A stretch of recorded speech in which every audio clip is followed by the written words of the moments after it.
Right, we're sitting in Johannesburg today, and we're very privileged to have Mr. Ernst Prost with us, who on his first visit to South Africa. For now, those of you who don't know, Mr. Ernst Prost is founder and sole owner of Liqui Moly, started some 30 years ago in Germany, and has grown into a worldwide force and very strong in South Africa. And Mr. Prost came here for, this morning for press conference and meeting the wholesalers. And interesting is that he gave a, must have been 20-minute talk, but Ernst, you never once mentioned your product. What you did mention was you're in the game of oil and porridge. Yeah. Can you outline that for us? Can you go into some detail of your thinking?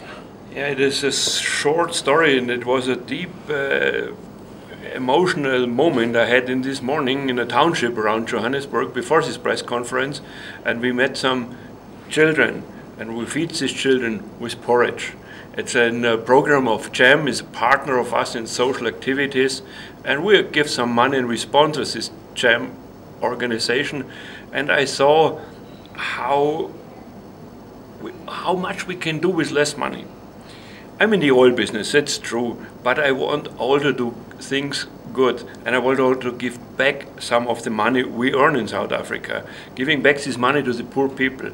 And this porridge is something like a symbol. I'm in the oil business, but I want to give also porridge to these poor children. And so I think we take care about the car with the products.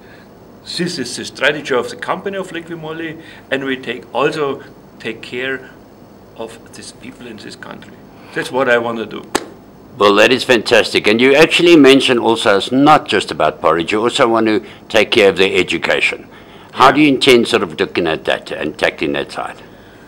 I think to feed a child, to feed the stomach, it's only the first step. It's necessary. Otherwise, children will hungry and maybe can die. But the next step should be to feed the brain with education. A well-educated society, 53 million people in South Africa. This is the future. These children are the future of the country, the future of the whole planet. If we don't spend the money, if we don't invest in the next generation, we will face big problems, not only in South Africa. We have to invest in the education of our children, how they shall manage life, how they shall manage the whole planet affairs, in environmental, in protecting the nature. This is important for the next generation.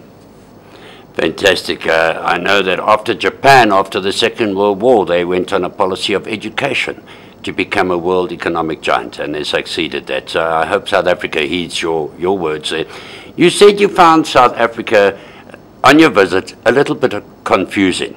What do you find confusing about the country? Confusing, impressive, on both sides. I saw so much beautiful things, and I saw exactly the opposite. I'm wondering, how can a rich country like South Africa, rich in case of nature, rich in case of economy, how can they have so much poor people in their own society? These are their own people. This township was about 350,000 people. They are living in very bad circumstances. Last night I spent in a very luxury hotel, and I think for the money I spent for one night, we can feed 10 children the whole year. And it's the same relation for the rich people worldwide, not only in South Africa, and these poor people. And we have too much poor people around the world. And the richer become richer and richer, and the poor people become poor and poor. And therefore I say, first, feed the stomach, then second, feed the brain, invest in education, invest in responsibility for the environmental and for the human being. This seems to be a new trend amongst top businessmen, and I read you a top businessman internationally, where they are spending more and more time on not just making money. They have to make money because I remember reading someone once said, in order to help the poor, it is essential you do not become one of the poor. And I read that once, and I thought takes away the stigma of being wealthy, so long as you give. There seems to be a trend amongst top businessmen to actually start giving back, to have their companies start giving back. Have you noticed that? I hope that the successful companies which are earning money paying first their taxes very well. A lot of companies running away from their country, going to a low tax island, and don't take care about what's happening in the country. So that's also not correct. It's also not fair. And if these companies does on the second step things like we do, donate something and give back something to the society, that will be fine. I hope a lot of companies will do the same in the future. In the past time, it was not this way. In the past time, company took the money, paid less wages, and ran out of the country without paying taxes. This is not the right way. Economy has to be done. The deal must be, economy has to serve human beings and not the other way around. Fantastic. That reminds me of a saying of John F. Kennedy where they get it mixed up with roads.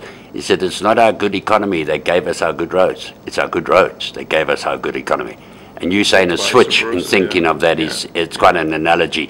Last question is, the business community tends to shy away from getting involved on the political platforms, perhaps through fear of losing government contracts or whatever it is. Do you think those days should be a thing of the past? Should there be a closer working? In today's world, it's changed so much. Should business be working closer with the government in terms of making the right decisions in the interests of the country and humankind? I think that the community, the people, the nation should give more pressure to the government in democracy way. And not only if they give every 3 or 4 years their vote, they should do this democracy job every day. And the economy is a very, very strong thing which people can deal with it. Because if economy goes not very well, government has a problem. Because money is necessary for the government and the jobs the government has to do. So I think if non-government organization and the economy, big, strong, mightyful companies do a political job as well, not only a business job, also a political job, we can change the things in a better way than they are right now.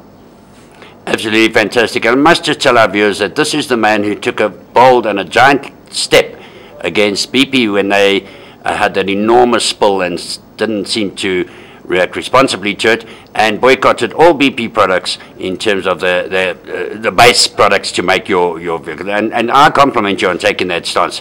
Mr. Prost, I believe you're off to a game reserve, and I know that you're going to so enjoy it. South Africa has so much to offer, but the points that you're making are so much more important sometimes. And I think we tend to forget that, and I compliment you on coming to South Africa and just seeing it so clearly as an outsider. Often the outside help makes us see things a bit clearer. Last question. Your product in South Africa. Let's just hit on the product for one. You confident of South Africa being a good market for your product, for Liqui Moly? I can see that the South African car driver are very proud of their car. It's a big investment to pay a couple of $1,000 for a new car. And Liqui Moly helps with the product to protect this investment. And it gives a longer living engine and it reduces fuel consumption. That's what our product is doing. And I feel every day that the South African car driver, they like Liqui Moly products made in Germany. Okay, and I keep on saying, last question, I'm never getting to one of this, the trucking industry, of which I'm greatly in love with and greatly involved with. You haven't been very much involved in the trucking industry, but I did see on the slide presentation from Lisha that there is a move into trucking. What's your plans there? Yeah. And how big are you over there in Germany? We talked with fleet owners, and a big amount in the daily cost is the fuel consumption. And if we can reduce this fuel consumption with Liqui Moly engine oil, with Liqui Moly additives, we help them reducing costs. And reducing cost means it gives a better position in the competition in the market. And therefore we are in this truck business, very successful.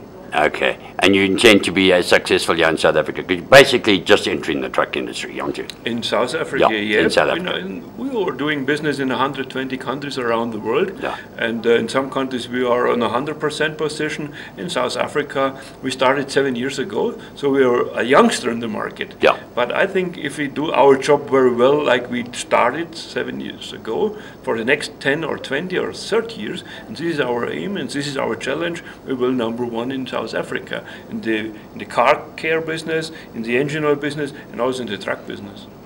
Mr. Prost, Mr. Ernst Prost, I thank you so much, and I'm just going to end off by saying, when you gave your presentation earlier on, I saw a lot of tears in the audience, and there were certainly chokes in my throat.